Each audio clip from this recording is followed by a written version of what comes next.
customer delight. We're not going to sing the song with you today, but we are going to show you how to grow your relationship with your most valuable asset, your customer.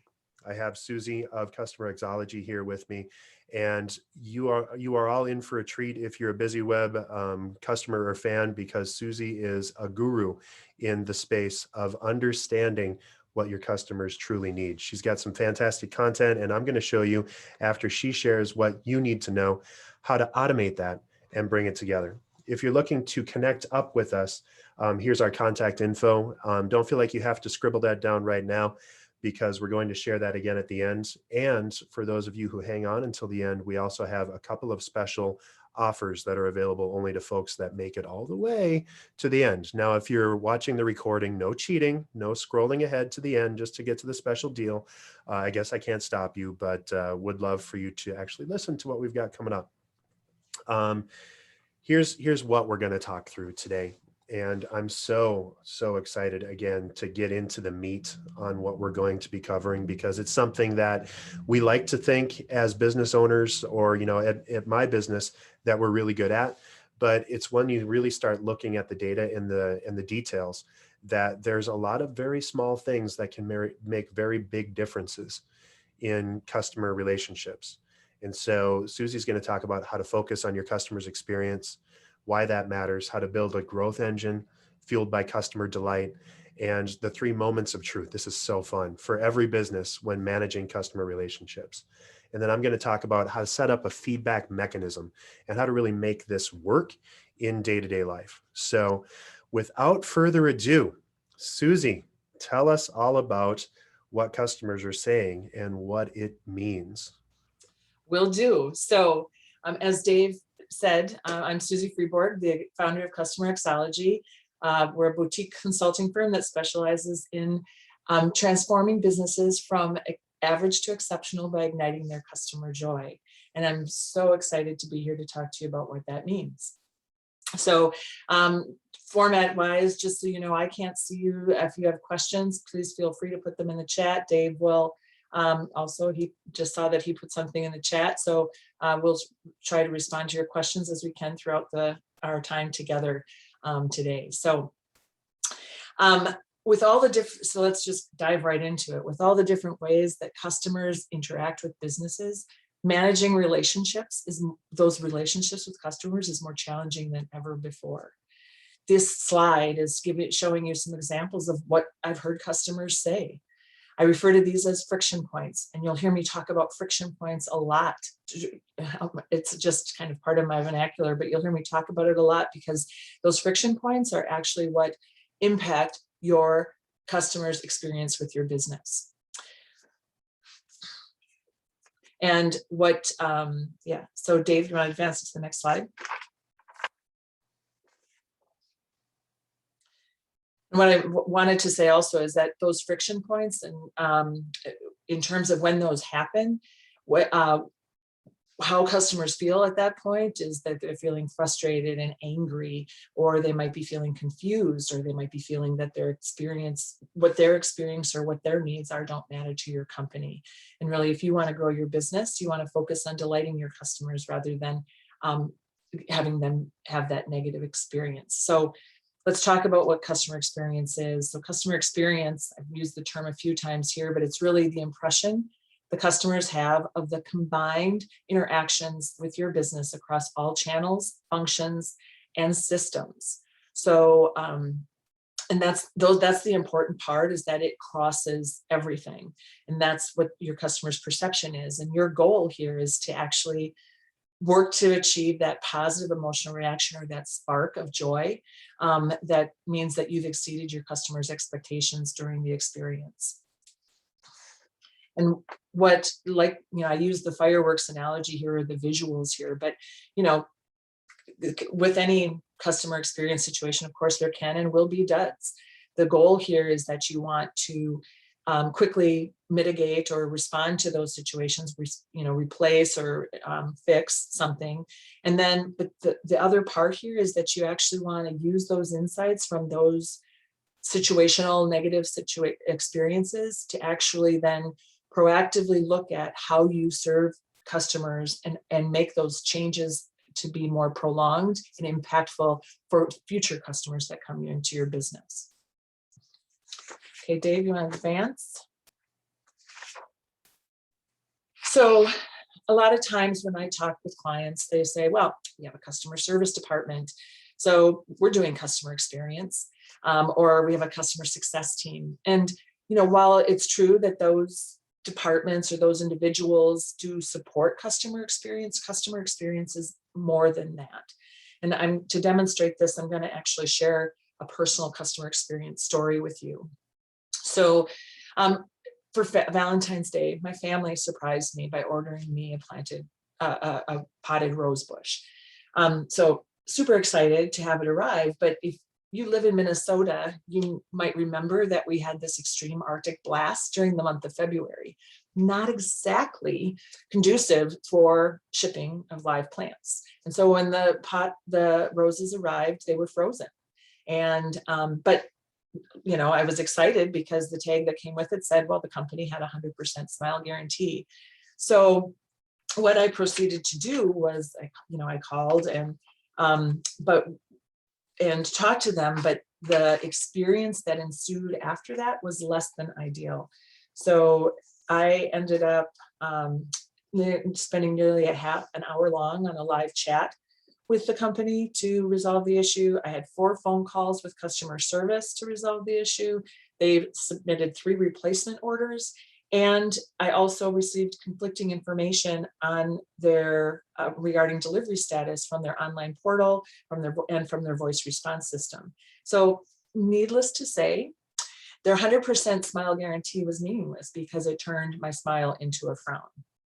And you might say, okay, that's a situational thing. And it's an extreme situation, doesn't happen again, or it's unique and it doesn't occur every day. But the reality is my family actually placed 4 orders with this company.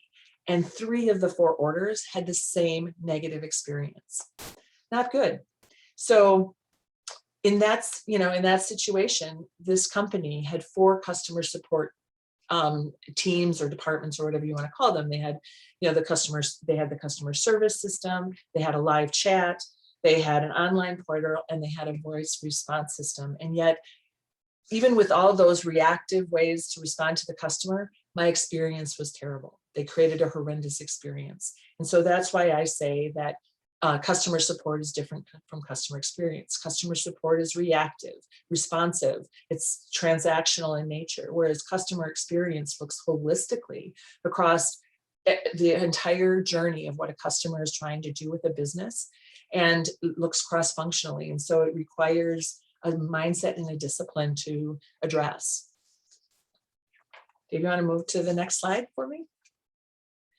So in that example that I gave you, or when any customer interacts with your business, there are really 3 moments of truth. And they're very important in terms of how you look at how customers assess doing business with you. The first is value. Are you providing value to the customer? Are you fulfilling a need that the customer has?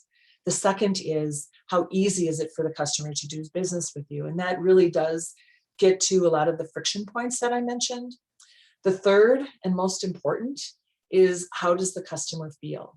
So, in my rosebush example, clearly the value and ease were negative, but in the end, those 2 things contributed to how I felt about that experience. But I also would say that it's, everyone I interacted with at this company, they were very pleasant, positive. But so that what I'm trying to say is basically that feeling, it's the combination of all 3 of these things that are really important in terms of creating those moments that spark joy for your customers. So it's not just 1 or 2 of them. It's really when you get all 3 of them to fire together that you're going to ignite the customer's joy. So I told you a negative story. I'm also going to share you a positive story that's an example of this. So CustomerXology, we recently had a computer crash. Not an ideal situation, right? It's kind of stressful. We're working with a managed IT services provider. We called and left a message. Within an hour, we received a phone call back from them to troubleshoot the situation. And which was great. Unfortunately, we weren't able to save the PC. So, but this company actually set up and delivered a replacement PC within a day. Now that's kind of amazing in my book. So amazing that and actually I've referred this company at least 5 times in the last month. That's the magic that happens when you fire on all 3 cylinders of those moments of truth. It's you build that customer advocacy, and if you're trying to grow your business, that is crucial. Dave, next slide. So how did we get here? It's actually been touted in many publications that actually customer experience has now replaced product and price as the competitive differentiator for your business. And there's a few reasons why that has happened. And I just want to kind of give you the backdrop to that, because a lot of times customer experience is, well, I know it's actually a new concept for many businesses. So the first is technology. There have been huge advancements in technology in terms of making it easier for businesses to develop and innovate. You know, with the low code, no code software, you know, I mean, heck, I built my own website. So it's just easier for people to do things, whereas before, you know, you'd have to spend a lot of, make a lot of investment to make it happen. So that helps to speed along the technology advancements. Amazon has leveraged that to their benefit in terms of they use that new technology to make it easy and convenient for customers to do business with them. So much so that I found a stat that said that there are, on a monthly basis, 197,000, billion people, 1 million people do business with Amazon. That is phenomenal. So that's kind of speaks to that ease and convenience factor, because I mean, I don't know about you, but I've ordered on Amazon many times. So that experience, that influences our expectations with other companies. The other thing is the pandemic. You know, as much as we don't want to talk about it, you know, I think when we first went into it, we thought, oh, it's going to be a month, a couple of weeks, whatever, that we're going to physically and social distance. But the pandemic actually was the turning point, or the defining moment for digital transformation for companies, but also for digital adoption by customers. And the longer that this has gone on, those behaviors that, you know, that were instantaneous have actually now become, or that situation that created those behaviors, they have become part of the fabric of our lives and are not going away. So then that kind of speaks to the next item here, is that, and I kind of intimated it here in a few of my other comments, but you know, there's a perception, and truly many of my examples are going to be more B2C than B2B. But what's happening is that if you think about the decision makers at B2B, you know, B2B decision makers, and if you think about the employees at those companies, they're all consumers first. They just happen to have a day job. So what we're starting to see is there's that carryover in terms of the convenience and the ease and the self-service options. Those things are now becoming expectations in B2B engagements. So that's important to note. And then the final thing, kind of all those things together have created this, what is, you know, if you've Google searched any companies lately, you can find a dozen of them, and they all on paper or on the web look like they do essentially the same thing. What sets them apart is going to be their customer experience. It's how the customer feels they deliver on the promise that they state on their website. And that's huge. So Dave, thank you. So when we talk about customer experience, I think, you know, you can hear, you can even read on websites, many companies say that they put the customer first. Okay, but it's more than making that statement. Being customer first it's the actions that are behind those statements is what your customer's experience is of your company. So I like to say, be a Disneyland, not an Emerald City. Emerald City, if you remember from your childhood, is that, you know, that was a facade that was put out to the to the villagers. And whereas Disneyland is also has that aha moment that you look at it and you say, wow, this is really amazing. But what Disneyland has done is that they actually have that mindset and the rigor and the discipline, and they pay attention to a lot of the details that make every engagement or every interaction within the park amazing. So like I said, you want, when it comes to customer experience, you want to be a Disneyland, not an Emerald City. Next slide, Dave. So, you know, you keep hearing me talk about customer experience as that growth engine, and I really do believe that it is, and I've seen it in action. So it's not just a belief and a concept, I've actually lived it. But there are 5 core principles to building a customer experience growth engine. First is you want to be customer first. You want to be, second is inclusive. You want to be a good listener, and you want to be indispensable, and you want to be digital. And so the next few slides here, I'm going to kind of go into what that means. Next slide. Thank you, Dave. So being customer first, this might seem like an odd representation to share with you, but you know, as a small business owner, I'm chief cook and bottle watcher. So, you know, I have to define my product, I market it, I have to sell it, I deliver it and bill it. But as businesses grow, you need to, you know, they bring in subject matter expertise so that there's a, so that they can focus and hone in and develop those specific areas of functional discipline, and the focus turns inward. So the focus starts looking at, you know, how can we improve efficiency? How can we be more effective? How can we reduce costs? But here's the thing, your customer, they don't look at their experience with your business as by your functional groups. They look at their experience with your business as a continuous connected journey that goes across all of your functional silos. So the key when we talk about customer experience is that you really, you need to put the customer first. You need to take the outside in view of your business rather than the inside out. And the other thing I would comment, which is kind of my next slide, but basically you need to break down those silos when you're looking to improve that customer experience. Leverage the subject matter expertise, but bring cross-functional representation together to actually innovate and solve the problem. So Dave, next slide. So being inclusive, I realize that term takes on a different meaning given the events of this week. But when I talk about being inclusive, I talk about customer experience being a team sport. You know, like I started talking about in this presentation, so many times I hear people say, oh, we got customer service, we have customer success, sales, that's their responsibility to serve the customer. And it is. But the reality, if you really want to get this customer experience growth engine working to build your business, it's about everybody understanding that everybody in the company has a responsibility to be on the customer delight team. And so what that means is that, you know, the collaboration that I talked about, it's about working across silos instead of saying, oh, that's their responsibility, saying, how can I help you? Providing that support.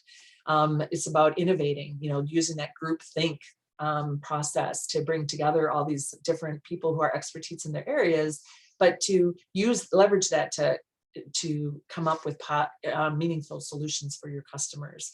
And then the last thing is around empowerment. So it's you know, the people on the front line, the people, actually, it could be anybody in the company who could be having a random interaction with a customer. You need to empower them to serve. So it's not about saying, hey, that's not my responsibility, but to say, hey, you are accountable for making sure that the customer walks away or the customer has a positive experience. An example of that is actually Ritz-Carlton. You've probably heard the story, but they actually empower every employee in the company. They give them a $2,000 allotment to delight their customers when friction points occur. And that goes from the GM all the way down to the newest busboy. And there was a situation, or there was a news story about a newlywed couple that was honeymooning in Mexico. And on the first day, the husband lost his ring in the sand. Not a great way to start out your marriage, right? So the beach attendant helped to search for the ring, and actually enlisted support for 3 or 4 other people, employees, to help him. But at the end of the day, they did not find the ring. So The customer was very sad and disappointed. But what happened, this is where the magic occurred, is what happened is after their shift, these 4 employees got together and made the decision that, hey, let's go, we're going to use our $2,000, a portion of our $2,000 allotment. We're going to go buy metal detectors. And they went out and searched the beach. And much to the surprise of the honeymoon couple, when they came down in the morning, the husband's ring was sitting there waiting for them. So that is what I mean about working together, being inclusive, to rally around a single cause, delighting your customer. Next slide, Dave. Another thing you need to do in terms of another critical component of building your customer experience growth engine is being a good listener. So, clearly now in this environment, I'm not hearing any questions, but being a good listener when you're talking with somebody, that's natural, that happens. But that's only one way to be a good listener and hear what your customers are saying to you. Another is surveys, which Dave is going to talk more about in his section of our time together today. But I also want to lob out that your system data is also huge. I mean, you have a wealth of information inside your systems that can tell you about your customers. And an example of this would be, a fitness franchise that I was working with early on in the pandemic to pivot their business model. And we dumped out 40,000 rows of behavioral information that I then crunched and massaged. And basically as a result of that, we were able to quantify 3 different customer segments that they hadn't had before. And then we were able to actually use survey data to understand the needs of those customers in order to help them pivot their business from an in-person to a virtual experience for their customers and delight them in the end. Next slide. So the 4th point here is about being indispensable. And that can take on a lot of different forms. But the most important one here is that you are being anticipatory of what your customers' needs are. Whether the need might be that you need to be providing 24/7 service. The need might be that you just are always there at the moment's notice to respond to an issue. But I also like to think of this, especially in a B2B environment where you're building relationships with your customers, is that you are actually helping your customer solve their big, hairy question. And actually, it could be any customer, but it's that understanding your customers, understanding what those pain points are of your customers, so that you can consult and help guide them, whether it's consult on a customer service issue or whether it's consulting on a bigger strategic issue for the business. So being indispensable is another key component or a key core principle relative to building your customer experience growth engine. Next slide, Dave. And the final point here is about the fact that being digital. When I talked about what got us to where we are here in customer experience, well, technology is a huge piece of that. And, the behaviors that we've built up over the past 14, 15 months, customers' desire for self-service is not going to go away. They've experienced what that convenience is, that they can shop on their terms. They can, research on their terms in terms of they can do it at midnight. You may or may not have someone available at night, but they can find the information that they want when they need it. So that's a huge part of being digital. But the other part here is that human, even though customers want the self-service piece, they also still want to engage and easily opt out to talk to a person, because as much as technology is this wonderful advancement, sometimes it's still that personal touch that really matters.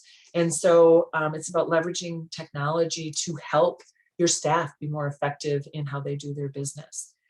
The point I want to kind of make here, though, is that avoid the shiny object syndrome. I was working with another client, and again, during the pandemic shift, and a restaurant in this case. And so, a lot of software companies were working to help that industry to support them, because not everybody had an online ordering system or an online reservation system. So a lot of people kept coming into the restaurant, making their pitch. And the owner was like, okay, yep, we'll give it a try. Well, they tried out an online ordering system. But unfortunately, that's what happened is that, well, there were two things. One is, as I was working with them, I'm like, well, so you have this really robust relationship with your customers. They're familiar with your really extensive menu, but you only loaded up a handful of your menu into the online ordering system. So how does that, what is the customer supposed to do when they want something else that you don't have on the menu?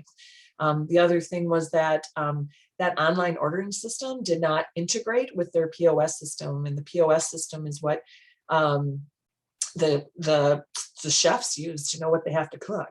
So what happened is that because there wasn't that connection and someone missed something in the manual part of like finding it on one tablet and putting it into the POS system, there were instances where customers arrived and their orders weren't ready. That's a bad customer experience. So ultimately the business ended up discontinuing the online ordering system.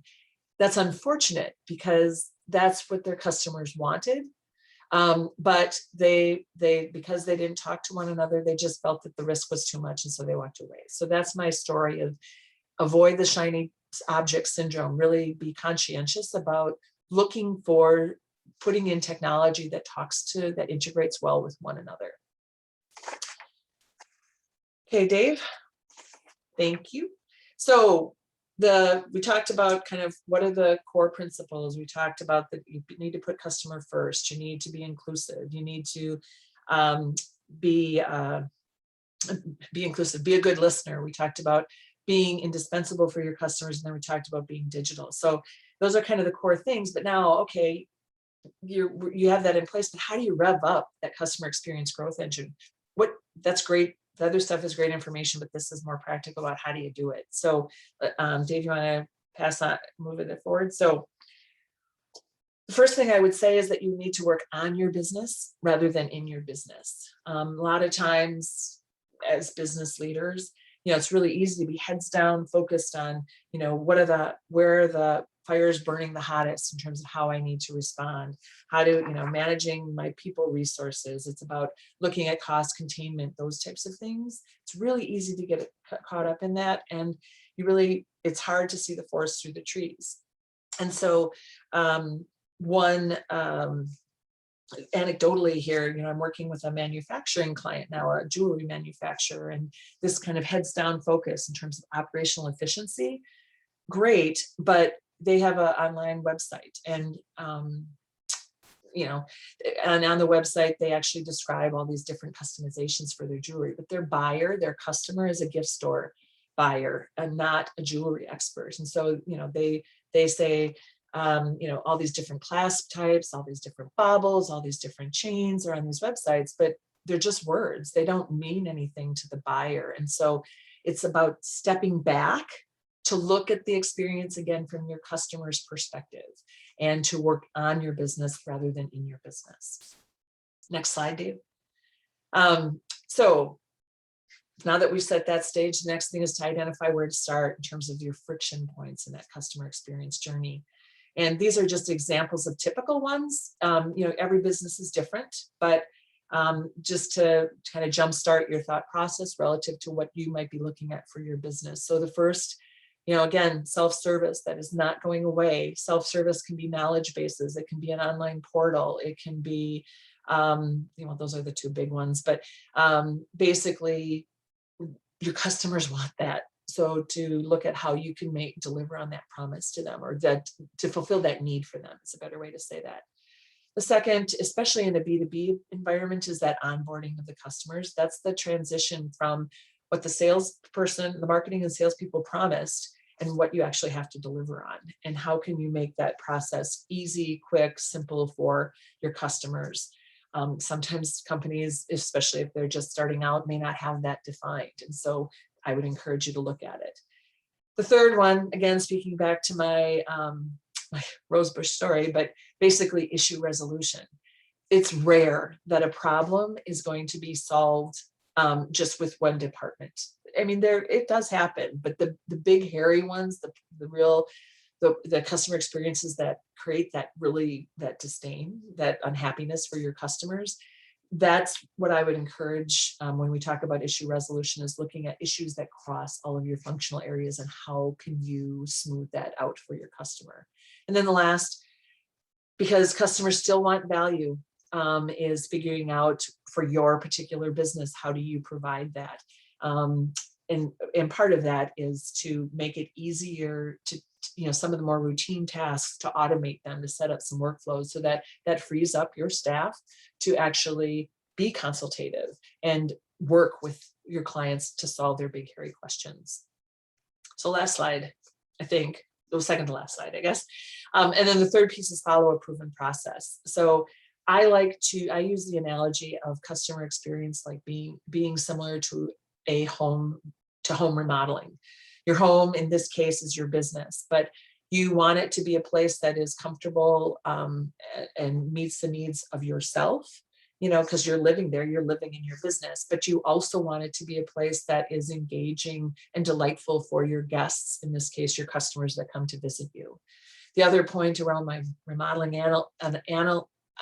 analogy is that customer experience is this continuous improvement process. So just like when you're looking at your home, you're constantly tweaking and changing things all the time. You might do a big remodeling project, remodel a specific room like a kitchen or a bathroom, but then there are other smaller things that you do. And that's what I mean in terms of, that's the analogy, because there are both big and little things to do relative to customer experience. The point, I think you can read these slides in terms of what's included in that, but I would tell you that the blueprinting process is critical. And I've talked a lot about the friction points in a customer experience journey. And the way that I use in terms of finding that out is to actually do an experience map. And the feedback that I've received from customers is like, wow, there's some really huge aha moments when you go through and you look at what are your customer needs at each of the stages of that journey. What are the activities that we're asking the customer to do? That kind of gets into like overcomplicating it for the customer. And then what are the different channels that they use? So the experience map is a key component relative to building your customer experience growth engine. So last slide, Dave. So all this builds up to the importance of customer experience for business growth. I already talked we talked a lot about friction points in the customer's journey, and really the friction points, you want to mitigate those as best you can so that you can improve your customer satisfaction. When you improve your customer satisfaction, you will build strong relationships with those customers.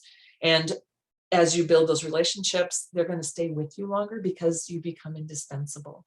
And when you hit that mark, think of my managed IT services story, when that all systems, all those measurements fired, there was tremendous value, it was easy, and I felt cared for. That inspires the advocacy and the referrals, and that's the magic of customer experience, and that's what your goal is. And when you hit that, that's what sets you apart and differentiates you from your competition. And the final point I want to make here is that, because I haven't really shared a lot of numbers or anything like that, but I've had the good fortune of working with helping two companies on their customer experience. And I know firsthand that when you focus on customer experience and understanding what your customers' needs are, removing the friction points in the customer journey, providing value in that relationship, and there's even studies that say this, that there's a potential for you to double your revenue in 36 months. So that speaks to the fact that it's not a quick hit, that is a journey, it's a process. But I also know from firsthand experience that is possible. So with that, I'm going to hand it over to Dave and let him talk about how you make that happen. Thank you so much, Suzy. And as we were chatting, Lisa actually posted a question to us that I think might be fun for you to take a stab at. And then I think I have some examples that might help spell this out. But Lisa asks, how do you get honest surveys, not just complainers and not just fluffy feedback? What questions should really be asked? How do you keep it short? Whoops, hold on. I just toggled over someplace. How do you, I mean, you want to keep it short. I know that there are some survey mechanisms that actually, when you, they give a negative response, then you can actually ask, use the technology to ask supporting questions underneath there. I really focus on questions that speak to the experience, that you want to keep it short, but it's like, what are the key factors that influence, how you want to ask them, how does the customer, you can ask them to rate their experience with you, but do they feel like they belong? Do they feel cared for? Do they, I think Dave has an example in here. Was it easy for them? Yeah, I'm not sure I'm giving you a good answer here, but that would be the focus. Exactly. I mean, it just comes down to making sure that you're not being afraid to ask the questions and excellent point, Dave. consistent, right? Yep. Yep. So asking a lot of times and smaller interactions might get you more reusable feedback than just, plugging someone for feedback once a year or something, right? Yeah, that more frequent, there is yes, absolutely. But to be intentional about it too, it's not about asking for every single transaction to get feedback. So it's really about focusing on the feedback where it's going to help you drive change. Is the other thing I would say, because there's some survey fatigue happening right now. So it's really about being conscientious about how you're going to use that information. Awesome. Thank you, Suzy. And so as I pivot into how to make this kind of into a process that you can go after, I think Lisa's question about how to get those honest surveys is really important, because what you're looking for is real feedback from people. We've got a bunch of fans. Hopefully all of our businesses for the folks online have fans, but you want not just the good stuff and not just the bad stuff. You need to have an understanding of what it all comes down to. So having real feedback is essential. I like to say on other topics that I talk about, that if you're not measuring, you're not marketing. Well, also true that if you're not measuring, you're not growing and you're not really delighting your customer.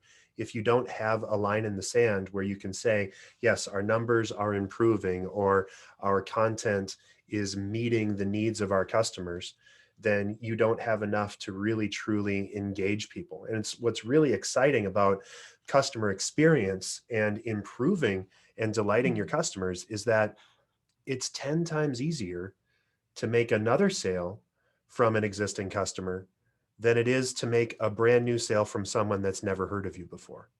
So the more that you can interact and that you can connect and that you can serve, it closes the loop between having a funnel for marketing, right? Where you're just dumping as many people in as possible. You've got big SEO campaigns and things, and you're guiding people and hoping to get them through. And then they just plop out the bottom as a customer, never to be thought of again. And closing that loop to focus on word of mouth and to start getting referrals and recommendations and building fans inside of your customer base to help you grow from not only their perspective, where they're going back to you for more orders and more connections, but also a referral from a trusted resource is twice as likely to close than someone that's doesn't have any feedback or any information. So having, resources or, your star ratings on Google or on other networks is important, because people do look at that stuff. And especially if you're B2C, where you have products or services that you're promoting, having good ratings on those products is incredibly important. In order to do the automation tools that we're talking through, you absolutely need to have some sort of a central system. For large manufacturers, that might be an ERP or an enterprise resource process. A CRM, in this case, is a customer relationship management database. The tool that I like to use for this is called HubSpot. The HubSpot CRM itself is completely free and has elements in it in order to get surveys and things and automate some of that detail. But then as you get into the paid versions of the sales, the marketing, and then the service software that you can build into this, it really lets you get a lot more specific in the kinds of content that you receive, or that the feedback that you're receiving, but also the information that you're able to connect people with. And so if you have an issue with, in my case, web design and marketing and inbound company, if someone has an issue with their website, I want to know about that. But if someone logs a support ticket, I want that ticket to be able to be reflected and connected with the right person immediately. And having great tools that can help do that is very important. As you're building your resources, then there are three big things that you need to look at. First, need to establish your listening posts. And by that, I mean the different inputs that you're gathering from. So on occasion, you should be asking your customers, what can we do to help? Are we doing a good job? And I'm going to give you some examples of, net promoter score surveys or CESs, or other forms of surveying and connecting and asking people things. So once you have those inputs, you can start to measure and do that on a regular basis. So maybe after you interact with someone, after you answer a support ticket, or after you're interacting with them, sending them a quick note saying, how did we do? And making sure that they have a tool to say, I was great, it was not so great, and then give you that feedback is incredibly helpful. Understanding the customer sentiment behind that and starting to aggregate all of that data. As we talk about some of the different kinds of measurement tools, you're going to be getting finer grained detail between your net promoters on the good side and the net detractors or the ambivalence on the middle sides. And you want to start looking at what's influencing those decisions. And that lets you improve your customer experience. And so as you see, you're listening, you're understanding what it is, and then you improve and you keep going back. It's just like the flywheel for marketing, where you're engaging, attracting, engaging, and delighting your customer. You do the same thing inside of your feedback framework to get better data from your customers. So how do we listen? Well, first, of course, you need to define what your customer journey is. If you've worked with BizzyWeb at all, we start with a buyer's persona and a buyer's journey. And so we know who our customer is, and then explicitly what they do as they're learning about us. The fun part about marketing in particular is that people can interact with you any of a multitude of ways. They might find you on LinkedIn and respond to a post. They might respond to an email or just happen to Google you and find you. So where do they go, and how can you add just a little bit of value at every point? One of the favorite things that my team does now that's relatively new is, as soon as we sign a contract with a customer, we send out a video that introduces them to every member of the team that they're going to connect with. In the olden days, pre-COVID, you used to be able to meet in a big room and we could all get to know each other a little bit, but we needed to replace that. And so we have a video of 10, 15 seconds a piece of every member that they're going to be working with saying, hi, my name is Dave, my name is Rachel, my name is Jenny, and here's what I do, and here's what you can do and what you can expect from me. So it just gives them more of a face to your customer. You need to align your methodology with your goals, right? With businesses and with marketing, you need to have a specific, measurable, attainable, relevant, time-based goal, a SMART goal. And you need to make sure that for that goal, you're meeting everything in between, right? So I really want an X amount more revenue in a particular product or service over the next quarter, right? So making sure that you're measuring that, and what are the touch points that go into either being more likely to close or less likely to close with that experience. Or if you want more referral business from your existing customers, how are you going to interact with them, and how are you going to ensure that they're delighted enough to keep coming back? And then, of course, collecting that feedback. It's easy to do, but it's really, really easy not to. So if you take the time to just send small bits of information and connections to the right people all the time, that's going to give you the kind of quality feedback that you need.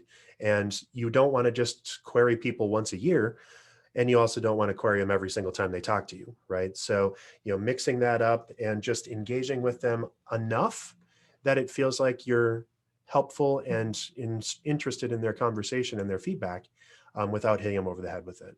So it's definitely a balancing act. Some of the tools that you're going to look for inside of this include Net Promoter Score. And Net Promoter Score is literally, you have an interaction with someone and you send them a note. You know, we send this out to our customers, not often enough, honestly, but we sent out another one for a recent, you know, all across our entire customer base, just saying, how likely would you recommend us? So your Net Promoter Score, again, anything 5 or less is probably a net detractor. They're at best ambivalent, and maybe they would not refer you. So if they're not happy, you want to follow up with them and find out why. 6, 7, 8, they're probably, you know, a net neutral-ish, you know, they're kind of okay, but you're really looking for those 9s and 10s, your net promoters. Who are your fans, the people that would not hesitate to recommend or refer? And if you did get a referral from someone, making sure to use that as a point in time and thank them for that referral, but then also ask them, you know, what did we do to really help you, and what made you want to promote us, or what makes you so comfortable in referring us? So asking that question. And again, you automate the response inside of here. Somebody gives us a 9 or 10, I'm going to automate and send them a thank you, and, you know, connect them up with someone on the team to just make sure that that person knows that they're delighted. Anything under 9, I'm directing it to the right people. And certainly if they're net detractors, if they're unhappy, I want to get them to their operations manager to make sure that their needs are being met and that we can hopefully turn that around. Next up is customer effort score. Customer effort measures how hard it is to work with us. You know, so, hey, Bob, your opinion matters. You asked us for help with an issue. How'd we do? Right? So BizzyWeb made it easy to handle my issue, 1 through 7. First couple, they're happy. Anything under that, I probably need to look at that and get back to it. So anything 5 or less, I'm closing that loop and directing it back to the ops team that had that interaction. And if you have a service software like we have with HubSpot, if someone responds in a 5 or less, you can automatically send that to the person that's responsible for that customer and give them a nod and let them ferry that through and hopefully help and fix. And then customer satisfaction. This is one that we like to send quite often. How happy were you with the overall support experience? Every time someone submits a support ticket at BizzyWeb, we send them this note about a day after the interaction. We want to make sure that it's still fresh in their head, but we don't want to get it, you know, right that second. And the feedback that we get, you know, if they give us a green, it's thank you. If they give us, you know, a orange or a red, you know, medium face or frowny face, then we're asking why and what we can do. And some of the feedback that we've gotten, and it happens, you know, nobody's perfect 100% of the time. So for the feedback that we are getting, we're using that to improve our processes. And then we're sharing with our customer what we did in our process to fix it. So it's important to be as transparent as possible. People are giving you a massive gift in sharing feedback. We all get so many emails and so many connections every week, every day, that if they take the time to click and they take the time to share, even if, and probably especially if it's not great news that they're sharing, you need to thank them and be so thankful that they're willing to share with you instead of just walking away and you don't know why. So it's incredibly helpful. So understanding that sentiment then is very important. If they're happy, what's making them happy? If they're neutral or not happy, then what's making that happen? So you're going to ask yourself a few questions. What's the cause of the feedback?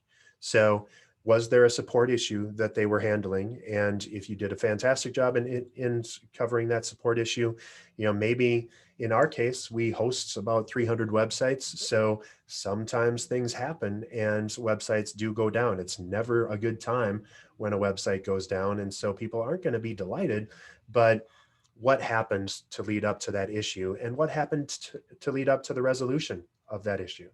You want to gather internal data related to your issue. So looking back at the entire project and the process, this is where, again, having a good support system can log in all of those bits and pieces. And so about a year ago, we switched over from having a web hosting focused customer feedback and ticketing tool that was basically built into the hosting tools that we use to migrating everything into HubSpot. It was a big labor of love to get all of this content into a system that's designed to be integrated with everything that we do in marketing and everything that we do in sales. Once everything's inside one big tool, anyone on the sales team can reach in and see. We have it built so that the owner of any given interaction, so as a salesperson at BizzyWeb, either myself or the other members of the sales team are notified whenever one of our clients logs a support ticket. And we make sure that it's ferried through and that we're handling it and that we're giving folks additional feedback. We don't need to babysit the support team, but it also helps if the people that were involved from the get-go can give people the additional feedback or resources, or just help to understand how people like to be communicated with, right? So some folks are very matter of fact, just give me the facts. Some people want a bigger interaction and they want to just chat and say, you know what, this was a real bummer, but I'm so glad that somebody just gave me a chance to talk about what happened and shared with me in a transparent way what led up to this issue. And then categorizing all of these items into themes and patterns. You're really trying to identify, okay, well, it seems like we have some problems here. And that was one of the things that came up with BizzyWeb, is we realized that the hosting specific tool that we were using for support tickets really wasn't built to connect with people and ping the right folks at the right times. So it was too transactional. It was too tactical. We needed something with a little bit more polish, panache, and to bring in the entire community of the people that they were working with. So giving them that feedback was much, much easier. And it started really improving our net promoter scores and our customer effort scores. And so I'm looking for a bunch of different kinds of feedback, and I'll go through these quick, but what kind of functionality am I interacting with? Feature requests. Is the content or the detail that I'm providing usable? How easy it is to interact with us? How reliable are things, right? If we find out that there's a big issue with one particular kind of software or with one plugin that's on a number of our clients' websites, we need to get to that. So figuring out what that is important. Looking at the customer service, and then of course the pricing and billing issues. The cool thing about customer service is that if you're really, really helping your customers and doing a fantastic job, they get much less concerned about the price. It's much more a partnership that I feel like I'm getting the value from. If you're not meeting people's needs, then price becomes an issue, because, well, you can get crappy service from anybody. And so why don't I just go to the bottom of the barrel for that and just kind of deal with what I get? And so focusing on delighting the heck out of everyone at every possible opportunity is going to give you a lot more opportunity to just have solid value-driven conversations instead of forcing yourself to become a commodity in your customers' eyes. Finally, you want to improve your customer's experience. And how do you do that? Well, of course, you're going to prioritize the things that you can do that'll make the biggest impact. So you're going to identify, after categorizing all these different kinds of feedback, that some of these things are a big deal and you need to fix them right now. Sometimes you're going to need to do a drawn out project, so having an action plan is going to help them. And of course, measuring and sharing progress. And as I mentioned earlier, providing individualized follow-up to be transparent and say, we messed up. Here's what we did to fix it. And here's what we did to make sure it never happens again. And then not being afraid to say, we're so sorry, or this is something that we're learning from, or all of that stuff. It's just incredibly, incredibly helpful. So when we think about prioritizing the high impact changes, here's a helpful quadrant model to figure out what's the first things that you should work on. So if a change that you need to make is low cost and high impact, well, duh, you should be working on it right now, right? So focusing on that immediately. If it's high impact but high cost, maybe you need to find some time or some help in your budget or in your capacity planning to get to that. So that's probably a tomorrow thing. And if it's low impact and low cost, yeah, you should get to that. And we should always handle, especially the things that don't take a lot of time or a lot of effort to complete. But the ones that are low impact and high cost, well, those will probably scrape the bottom of your barrel as far as priorities, and making sure that Yes, you should address them, and a lot of small changes can add up to big changes in the long run. But focus on the stuff that you need to do now on the high impact side whenever possible. Your goal is to turn your best customers into your best marketers. Providing people with a delightful customer experience, listening to all of the things that Suzy was able to share with us today, and making sure that you're looking at this from all of the different perspectives that are truly important to show your customers that you really care and that you're really listening and that you're an advocate for their success in their jobs. Especially in B2B, it's all about making the people that you're working with look good to their bosses, right? So connect up and make sure that you're doing that and share why and how you're improving. You're looking for a couple of kinds of feedback. For the great stuff, saying thank you. Whenever things aren't the greatest, this is the icon that shows up when you give us a frowny face. We say, we're sorry you let us, or we let you down. And we go right into how can we fix it? So making sure that you're not afraid to share, that you're not afraid to get to that next step. And then of course, automating that response. So it's easy inside of a tool like HubSpot to give people the next steps. So if it takes a while to respond to a ticket, you send another email. If they do respond, if we are able to respond to the ticket right away, we send them the survey, and then it goes forward from there. This is easy. You just add if-then branches. Having a good partner to help you set this up can streamline the process quite a bit. And that's one of the things that we're really proud that we're getting amazing at doing, is helping foster people through the process of making all this stuff happen. So with that, we're almost at time already. I can't believe how fast this went, but I do want to share with you a couple of things that are coming up next. First and foremost, I have an opportunity to help you identify what your issues might be in your marketing. Go to BizzyWeb.com/marketing-quiz to find out how to maximize those goals. So this is kind of a navel gazing kind of process where you go, are you doing these things? Are you paying attention to search engines? How's your advertising? How many referrals have you gotten? Have you been listening to your surveys? And if you answer it, it's probably going to take you between 5 and 15 minutes to get it done, depending on how active you are. But you're going to walk away with a report that's actually going to help you get some real improvements that are going to make a real difference in your business. So please check out BizzyWeb.com/marketing-quiz. Suzy also has a special. I do. So I spent a lot of time teeing up how, what's the crucial elements for building your customer experience growth engine. We didn't dive too deep into the experience mapping process, but I do have a template that is yours to use. And if you have any questions, I'm also, feel free to reach out, but you can go to my website. And what the experience map template does is help you to identify your friction points. And the URL would be CustomerXology.com and experience-map-template. Perfect. And if you want to get a hold of us, here's again how to do that. Would love to stay in touch. Everyone that registered is going to get an email, and everyone that's watching this afterward, if you wouldn't mind, just go ahead and reach out to us if we can help you for anything. Suzy is so good at this customer experience stuff. If you're struggling with your customer experience and delighting your customers, you need to talk to her. I'm so delighted that we've had a chance to talk to her. She's given me a bunch of tips already. So make sure that you stay in touch. And thank you, as always, for connecting. And we'll see you next time. If you want to dial in for the next event, just stay in touch at BizzyWeb.com/events.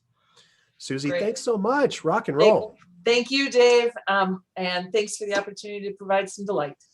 Absolutely. And what's it? Sky rockets in flight. Afternoon delight. Okay, everybody shut me up. And thank you all so much for hanging out. Good afternoon, everybody. Pull them off. Talk to you soon. Bye-bye. Bye.